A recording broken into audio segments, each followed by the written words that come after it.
오늘은 2025년 9월 4일 목요일입니다. 매주 목요일 오전 10시에는 고린도전서 말씀으로 함께 은혜를 나누고 있습니다. 이 줌 모임에 참여를 원하시는 분은 연락 주시면 링크를 걸어드리겠습니다. 오늘 고린도전서 말씀은 15장 19절에서 24절 말씀입니다. 만일 그리스도 안에서 우리가 바라는 것이 다만 이 세상의 삶뿐이면 모든 사람 가운데 우리가 더욱 불쌍한 자이리라. 그러나 이제 그리스도께서 죽은 자 가운데서 다시 살아나사 잠자는 자들의 첫 열매가 되셨도다. 사망이 한 사람으로 말미암았으니 죽은 자의 부활도 한 사람으로 말미암는도다. 아담 안에서 모든 사람이 죽은 자같이 그리스도 안에서 모든 사람이 삶을 얻으리라. 그러나 각각 자기 차례대로 되리니 먼저는 첫 열매인 그리스도요. 다음에는 그가 강림하실 때에 그리스도에게 속한 자요. 그 후에는 마지막이니 그가 모든 통치와 모든 권세와 능력을 멸하시고 나라를 아버지 하나님께 바칠 때라.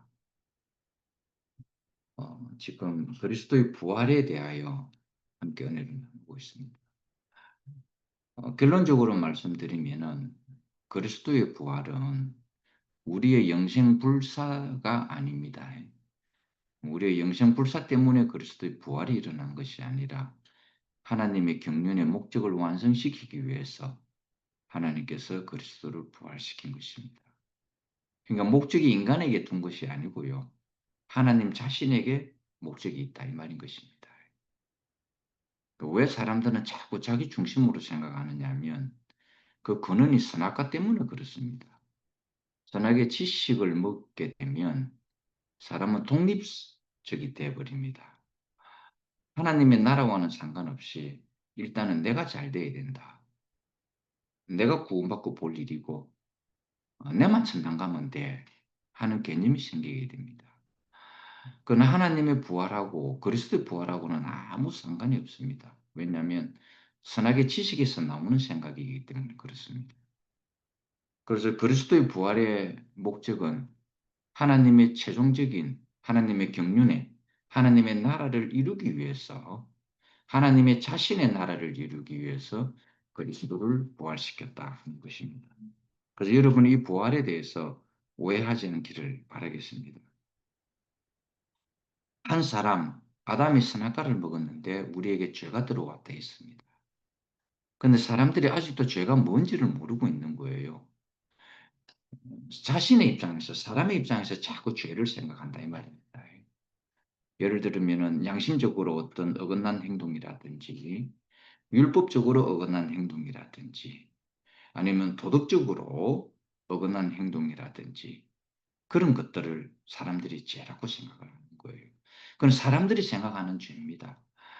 사람들이 우리가 일반적으로 상식에서 벗어난 행동, 남에게 해를 끼치는 행동, 그런 것들을 이야기를 하고 있는 거예요.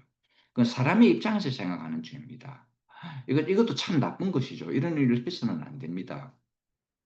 그러나 하나님의 입장에서 말씀하시는 죄는 그런 죄가 아닙니다. 도덕적으로, 양심적으로, 율법적으로 발생되어진 어긋난 말과 행동에 의한 그런 죄가 아닙니다. 하나님 입장에서 죄라는 것은 하나님과의 생명의 관계가 끊어진 것을 말하는 것입니다. 더 이상 하나님의 영원한 생명이 사람 안에 들어가지 못하기 때문에 하나님의 생명이 사람 안에 들어가지 못하면 어떤 현상이 일어나는가? 하나님이 인생을 창조하실 때에 하나님의 표현체로서 창조했습니다. 그것이 바로 성경에는 하나님이 자기의 형상과 모양으로 사람을 지었다. 이렇게 표현해 놓는 것입니다. 이거는 하나님은 영이시기 때문에 나타나실 수도 없고 보여질 수도 없고 냄새를 맡을 수도 없고 잡을 수도 없습니다.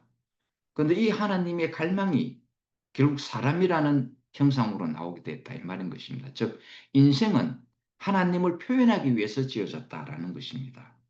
하나님의 필요와 목적 때문에 인생이 지어졌다라는 걸 알아야 합니다. 그래서 하나님은 인생 안에 자기의 영원한 생명을 심어서 영원토록 자기 자신의 생명이 생육하고 번성하고 땅이 충만하고 온 땅을 지배하고 다스리게 하게끔 했다 이 말입니다. 그러니까 하나님의 영원한 목적은 우리를 통해서 하나님이 나타나시는 것입니다. 이걸 사람들이 이런 관계가 끊어진 것을 죄라고는 생각을 안 한다 이 말인 것입니다. 단지 도덕적이고 양심적이고 율법적으로 어긋난 행동을 죄라고 생각하는데 그는 순전히 선악과를 먹은 사람들이 생각하는 죄다 이 말인 것입니다. 그러나 근원적인 죄는 무엇인가? 하나님과 우리 사이에 하나님의 생명의 관계가 끊어져서 우리가 더 이상 하나님을 표현할 수 없는 표현체가 된 것을 죄라 이야기하는 거죠. 그것을 죄인이다 하는 것입니다. 죄인이라는 뜻은 뭔가 내가 더 이상 하나님을 표현할 수가 없다. 이 상태의 사람을 죄인이라 한다는 것입니다. 그런데 이 죄인이 어떻게 해서 나타났는가? 아담이 선악과를 먹음으로써 나타나게 됐다 이 말입니다. 그래서 모든 사람이 죄를 범하였으며 사실 여러분이 선악과를 먹은 건 아닙니다. 그렇죠? 근데 왜 아담이 먹은 선악과가 내게까지 흘러와야 되는가? 그는 아담이 인류의 대표기 때문에 그렇습니다. 하나님이 창조한 인류의 대표가 아담이기 때문에 이 한 사람 아담이 먹은 이 선악과로 인해서 우리는 죄인이 됐다 이 말입니다. 즉 하나님과의 생명의 관계가 끊어졌다. 더 이상 하나님의 생명이 우리에게 흘러들어오지 못했기 때문에 우리가 하나님을 표현할 수 없는 존재가 됐다. 이것을 죄인이다 하는 것입니다. 여러분이 이것을 분명하게 알아야 됩니다. 그럼 의인은 무엇인가? 또 다른 한 사람이 왔는데 예수 그리스도라는 하나님의 아들이 왔는데 이 한 사람으로 말미암아 가지고 이 십자가에서 죽고 부활을 통해서 의가 들어왔다 이 말입니다. 이 의가 사람 안에 들어온 것을 의인이라 그런다 이 말입니다. 그래서 누구든지 그런즉 누구든지 그리스도 안에 있으면 그리스도 예수 안에 있으면 결코 정죄함이 없나니 정죄함이라는 게 없다라는 것은 내가 죄를 발견할 수가 없다 이 말입니다. 이제는 내가 더 이상 하나님을 표현할 수 없는 존재가 아니라 이제는 내가 하나님이 기본적으로 하나님의 형상과 모양이 회복이 되어져서 하나님의 표현체로서 살아갈 수 있는 사람이 되었다. 이것을 의인이다 하는 것입니다. 여러분 죄인과 의인은 그럼 내가 지금 그리스도 예수 안에 있으면서도 흑원날 나는 죄인입니다 하면 이게 맞는 말입니까? 이건 자기 아버지를 욕되게 만들어 버렸다 이 말인 것입니다. 이제는 더 이상 아버지를 욕되게 해서는 안 됩니다. 자녀가요 아버지가 자녀에 대해서 너는 깨끗해 너는 완전해 너는 내가 낳은 생명이야 나의 아들이다 하는데도 이 아들은 흑원날 아버지께 아버지 저는 죄인입니다. 아버지 저는 죄인입니다 이러면은 아버지가 뭐가 됩니까? 자기를 낳은 아버지를 욕되게 만든다 이 말입니다. 그러니까 여러분이 그리스도 안에 있다면 정말 여러분이 그리스도 안에서 살고 있다면 내가 그리스도 안에서 아버지의 자녀라고 그것이 믿어진다면 더 이상 죄인이라는 단어를 써서는 안 된다 이 말입니다. 여러분은 이제 하나님을 나타낼 수 없는 사람이 아닙니다. 이제 여러분은 하나님이 그리스도의 십자가의 피 흘림을 통해서 말끔히 씻어졌잖아요. 그 그리스도의 피 흘림을 통해서 물과 피를 통해서 우리의 모든 죄성이 다 사라지게 됐습니다. 이제는 예수의 부활을 통해서 성령이라는 보혜사라는 이름으로 그리스도의 생명이 우리에게 오게 됐습니다. 이것이 내가 너희 안에, 너희가 내 안에라는 뜻입니다. 우리가 그리스도 안에 있는데 그것이 그리스도 안에 있으면서 내가 죄인이다 할 수는 없지 않습니까? 이제는 우리는 의인이다 이 말인 것입니다. 의인이라는 것은 내가 기본적으로 깨끗하다, 다시 죄를 안 짓는다 이런 의미가 아닙니다. 의인이라는 말은 내가 다시 하나님의 형상과 모양으로 회복이 되어져서 하나님을 표현할 수 있는 사람이 됐다 이 말인 것입니다. 그래서 부활이라는 것은 내가 구원받는다, 내가 죄사함 받는다, 내가 뭐 어떻게 된다 이 뜻이 아니고 하나님의 경륜의 목적을 이루기 위해서 그리스도를 부활시켰다 이 말인 것입니다. 왜냐하면 이 그리스도라는 것은 건축 재료입니다. 이 건축 재료가 잘 돼야 건축이 아주 아름답고 튼튼하게 될 거 아닙니까? 그래서 하나님의 집은 건축 재료가 그리스도다 이 말입니다. 그래서 갈라디아서 2장 20절에서 사도 바울이 고백한 내용이 바로 그 말입니다. 나는 죽고 그리스도만. 이게 부활이다 이 말인 것입니다. 여러분이 인간적으로 생각하는 선악의 지식에서 생각하는 부활은 부활이 아니고 소생입니다. 소생은 돼봐야 소용이 없습니다, 여러분. 바로 누구 나사로가 죽었다가 다시 살아났잖아요. 그러나 다시 죽었습니다. 그걸 소생이라 하는 것입니다. 부활은 나는 죽고 그리스도만 이렇게 되는 것입니다. 한 사람 아담이 선악과를 먹었는데 우리가 더 이상 하나님을 표현할 수 없는 뼛속까지 우리가 하나님을 표현할 수 없는 사람이 되었습니다. 나는 이제 하나님이 없어도 살 수 있습니다 하는 게 죄인의 역할입니다. 어떤 잘못을 저지른 것을 죄라고 말하는 것이 아니라 물론 그것도 죄입니다. 도덕적인 면에서 양심적인 면에서 율법적인 면에서 죄입니다. 그건 인간이 생각하는 죄다 이 말입니다. 그러나 하나님의 입장에서 죄는 전혀 그런 것이 아니다라는 겁니다. 그런데 그리스도 예수라는 한 사람을 통해서 우리가 생명과를 먹게 되었고 그 생명과를 먹음으로 우리가 의인이 되었습니다. 그래서 이 의인은 이제 다시 하나님을 표현할 수 있는 위치로 우리 인생이 회복이 됐다는 상황입니다. 그 회복이 된 걸 의인이다 이 말인 것입니다.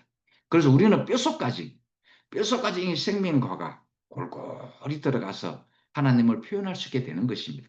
여러분이 어떤 상황에 처해졌든 여러분이 어떤 환경에 처해졌든 내가 몸이 건강하든 몸이 건강하지 않든 내 환경이 감옥에 있든 내 환경이 감옥에 밖에 있든 그 어떤 상황 속에서도 우리는 뼛속까지 하나님을 찬양할 수 있는 사람이 됐다 이 말인 것입니다. 그것을 의인이다 하는 것입니다.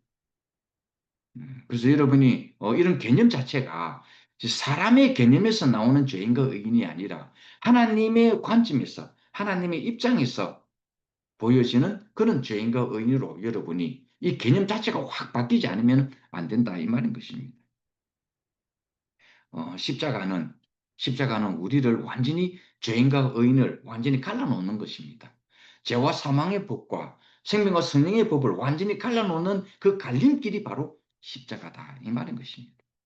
그래서 이 십자가를 통하여 우리는 하나님을 표현할 수 있는 온전한 생명체로서 온전한 표현체로서 우리가 회복이 되었다 이 말인 것입니다.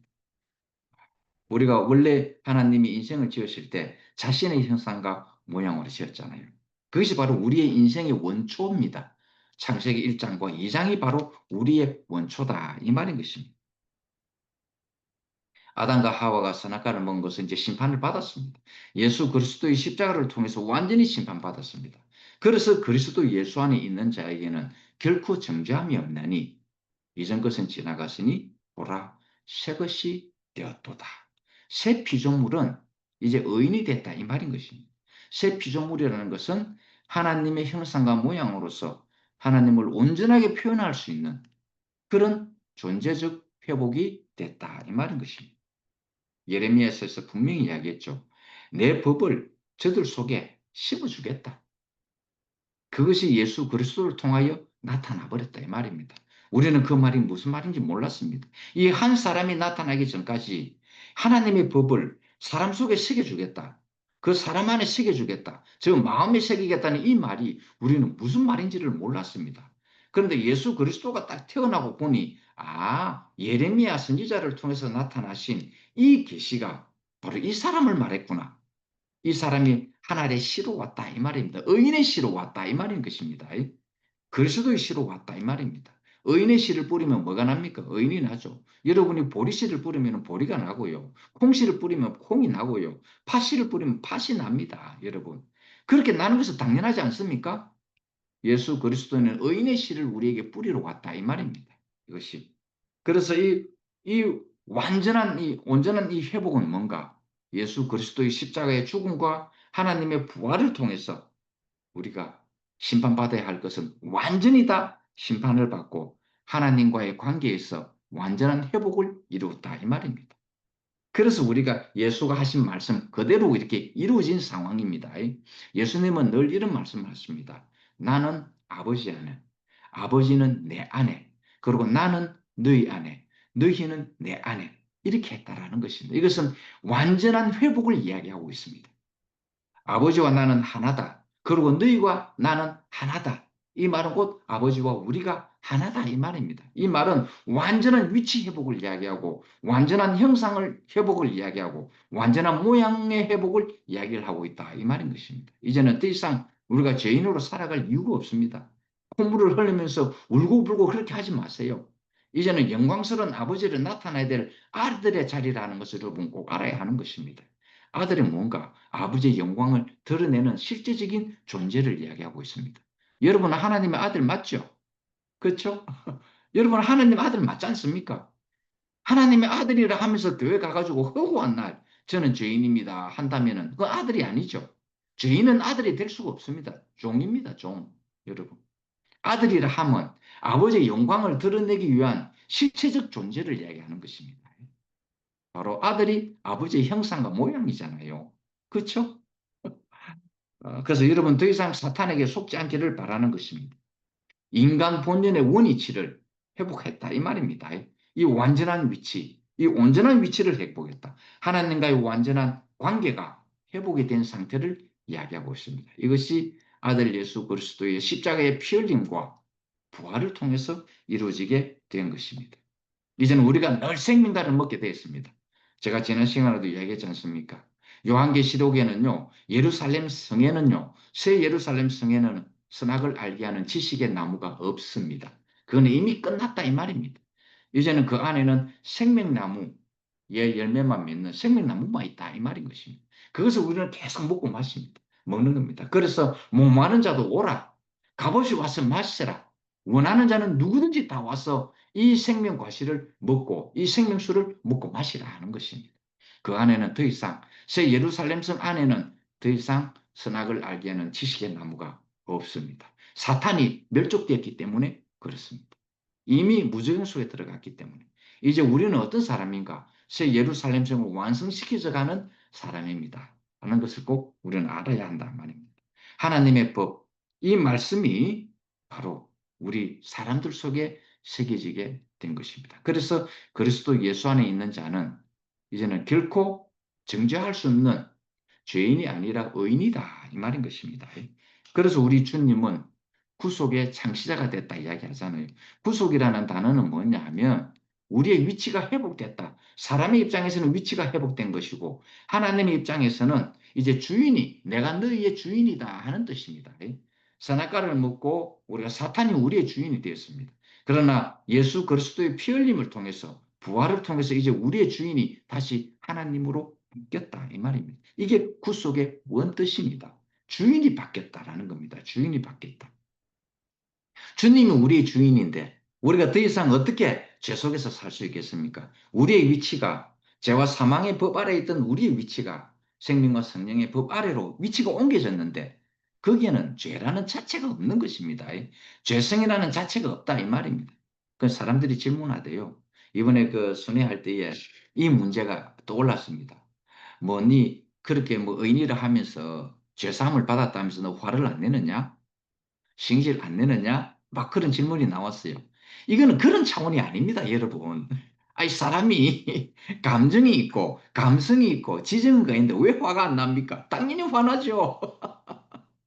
그런 걸 가지고 뭐, 니 봐라, 그거 죄 짓는 거잖아. 그렇게 표현하면 안 됩니다, 여러분. 그거 하나님의 나라하고 그거는 전혀 다릅니다. 우리가 의인이라 한번 이야기했잖아요. 그런 걸 뭐 죄인이니 의인이니 그렇게 따져서는 안 됩니다. 하나님의 나라는 그런 나라가 아닙니다. 내가 그런 상황 속에서도 그런 일들은 일상적으로 흘러갈 수가 있습니다. 금방 잊어집니다. 단지 내가 어떤 상황 속에 있든지 간에 내가 이 하나님의 표현체로서 살아갈 수 있는가 없는가 이 문제다 이 말인 것입니다. 빗나간 인간, 빗나간 인간은 반드시 예수 그리스도의 피와 살이 우리는 필요합니다. 그 깨끗이 식음을 받아야 되니까요. 우리가 그리스도를 통하여 하나님의 동산으로 우리 인생을 회복시켰다 이 말입니다. 하나님의 동산에는 하나님의 생명이 쫙 깔려 있어야 되겠죠. 그래서 동산 안에는 생명나무의 열매가 있었다. 그랬다. 이 말입니다. 이것은 누구든지 와서 먹을 수 있습니다, 여러분. 임의로 와서 먹었어요. 언제든지, 어느 때, 어느 시고, 다 하나님이 먹으라 했습니다. 하나님의 허락이 아닙니다. 이건 하나님 내가 이걸 먹어도 되나요? 안 먹어야 됩니까? 이 허락이 아닙니다, 여러분. 하나님이 임의로 먹으라 그랬습니다. 언제 어디든지 간에. 그것이 새 예루살렘성 안에서도 그것이 나오게 됐다 이 말입니다.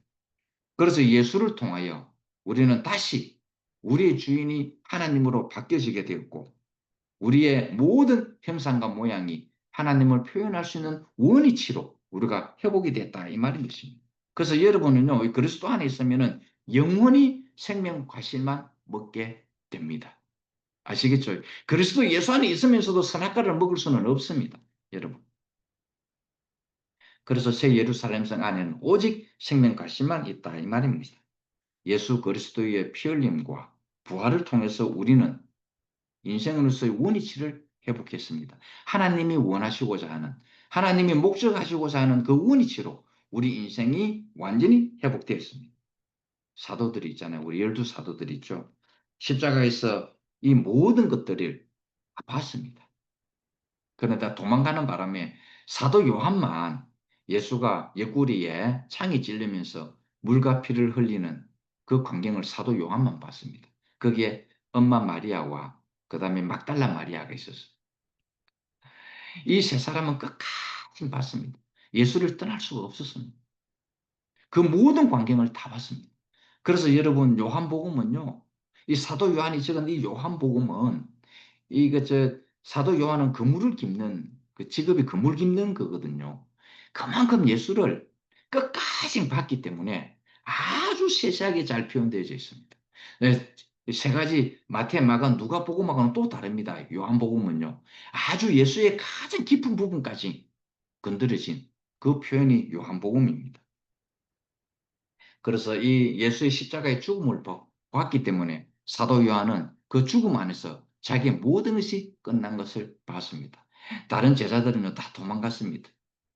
자기도 죽을까 봐요. 자기도 저렇게 죽을까 봐. 특히 베드로도 그 옆 사람 때문에 괜히 그 옆 사람 때문에 베드로의 정체가 드러나 버리지 않았습니까? 저주하고 맹세하여 가로되 난 저 사람을 모르겠다면서 세 번을 부인했습니다. 그 옆 사람은 아니면 베드로는요, 훌륭한 제자로 아마 남아 있었을 것입니다. 근데 그 옆 사람 때문에 우리가 교회 생활 하면은 내하고 가장 친한 그 옆 사람 때문에 내 정체가 다 드러나잖아요. 그렇죠? 이 친구만 아니면 교회 안에 이 사람은 없었다면 내 정체가 안 드러났을 건데 나를 가장 잘 알고 있다는 이 사람 때문에 내 정체가 드러나 버렸습니다. 이게 교회 생활입니다, 여러분. 교회 생활은요, 내 정체가 드러나는 생활이거든요. 내 정체가 드러나는 걸 부끄러워하지 마세요. 그 부끄러울 이유가 없습니다. 정체가 드러나야 내가 깨끗하게 씻김을 받을 거 아니겠습니까? 그렇죠? 나는 정체가 드러나야 됩니다. 내 뼛속까지 있는 이 정체가 드러나지 않는다면 나는 온전한 하나님의 형상과 모양으로 살 수가 없게 된다. 이 말인 것입니다. 교회 생활은 결국 나의 정체를 드러냅니다. 여러분 옆에 없으면 자기 믿음으로 살아가잖아요. 거룩하게, 거룩하게 산다고 생각을 할 겁니다. 옆 사람은 아니면 난 거룩하게 삽니다. 실질적으로 그렇죠. 나는 우리 현재 자매만 아니면요. 모든 사람들한테요. 이야, 진호 저거 진짜 예수 잘 믿는 사람이구나. 타의 추종을 불허할 정도로 진짜 예수 잘 믿는구나. 이렇게 다들 인식을 하고 있었습니다.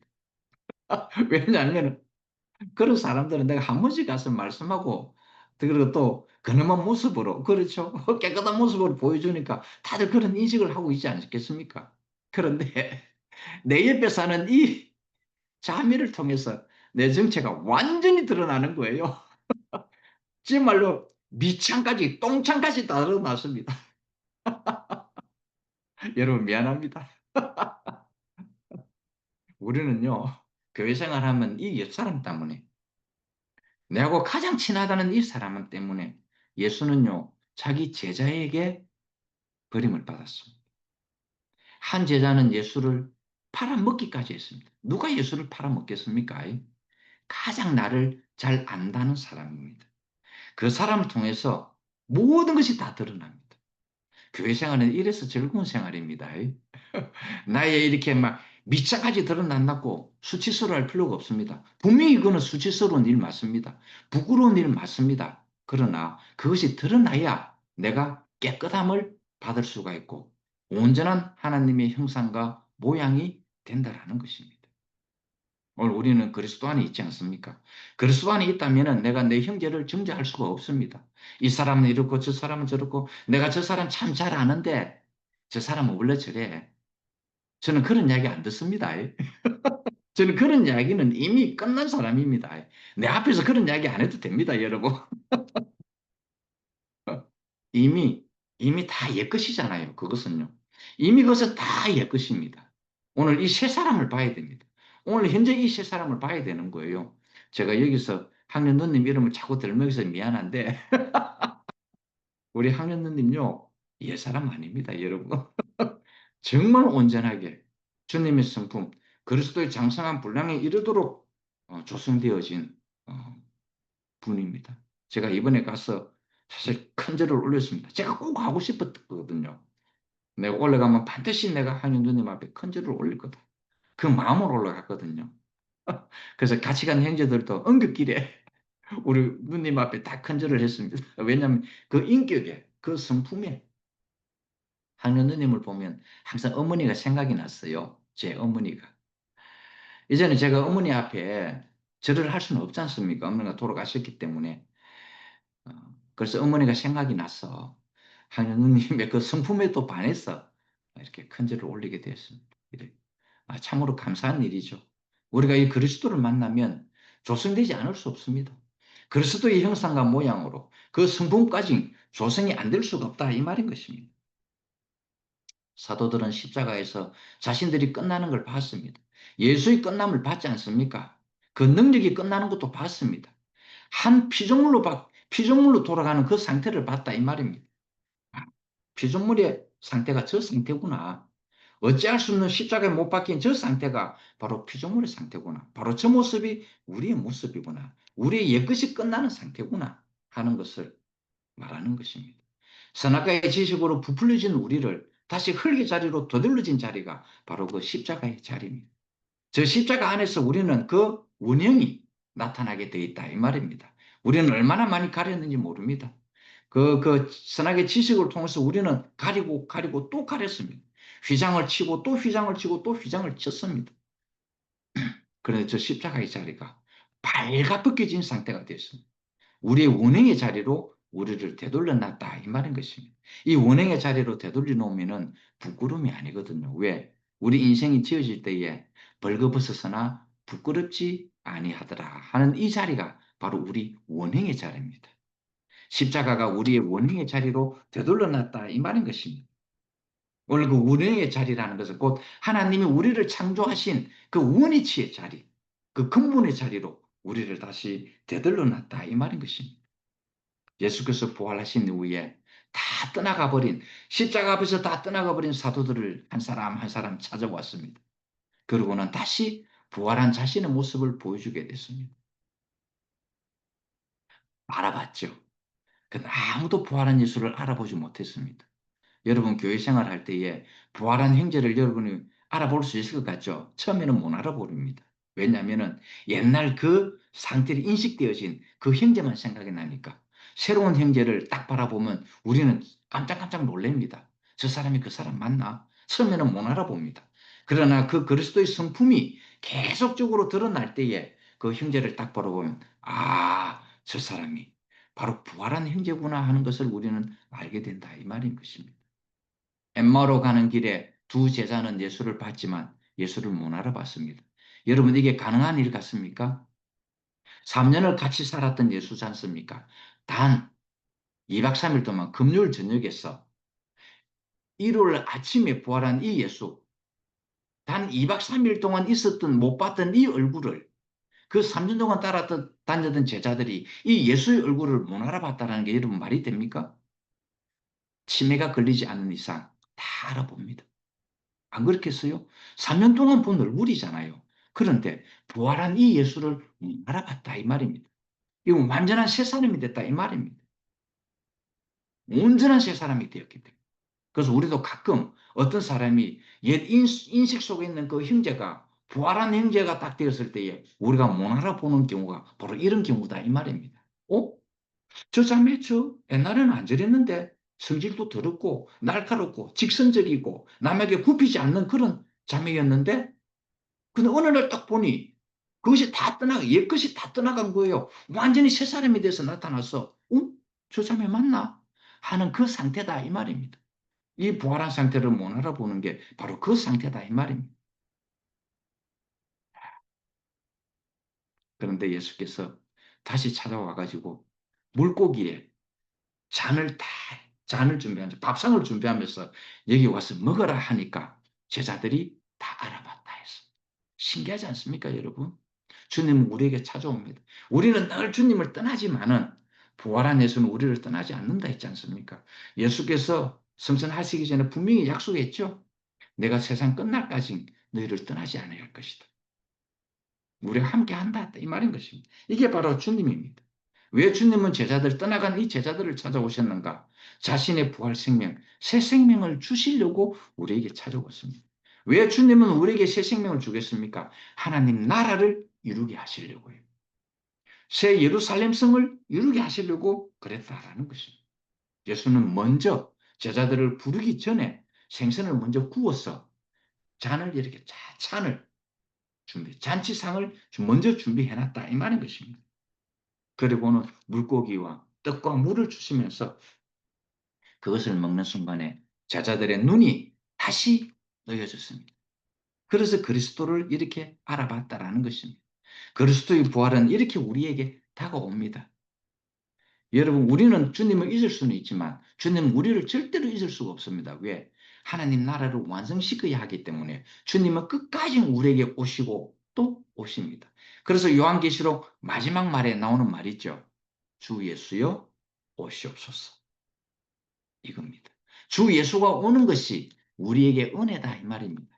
이 예수의 은혜가 모든 사람들에게 있을지어다 하는 이 은혜가 뭔가? 예수가 또 우리에게 찾아오고 또 오시는 이것이 예수의 은혜다 이 말인 것입니다.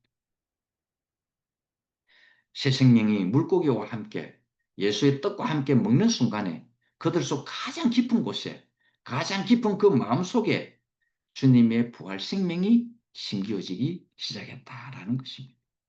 오순절날 마가의 다락방에서 이상한 현상이 나타났습니다. 여러분 아시잖아요. 내가 이 성령을 너희들에게 주기 전에 너희들은 움직이지 말라 그랬습니다. 그들이 마가의 다락방에서 함께 기도가 있는 동안에 불같은 성령이 내려서 그들에게 임했는데 그들 스스로도 무슨 말인지 모르는 말로 했는데 각 나라의 사람들이 그 말을 다 알아듣더라라는 것입니다. 예수가 살아있을 때 아무도 못 알았습니다. 예수의 말이 무슨 말인지를 못 알아들었습니다. 왜? 그는 헤븐에서 내려온 말이었기 때문에. 우리는 땅에서 사는 사람이었고 예수 그리스도는 헤븐에서 오신 분이었기 때문에 아무리 사람들이 사는 생활의 언어로서 비유로서 이야기를 했지만 아무도 못 알아들었습니다. 그러나 불같은 성령이 보혜사의 성령이 임한 이후부터 각 나라의 사람들이 그 말을 다 알아듣더라 하는 것입니다. 이게 바로 부활 생명의 언어입니다, 여러분. 하나님의 말씀이 다 알아듣게끔 하는 것. 이게 바로 부활 생명의 언어다. 이것이 살아있는 말씀입니다라는 것입니다.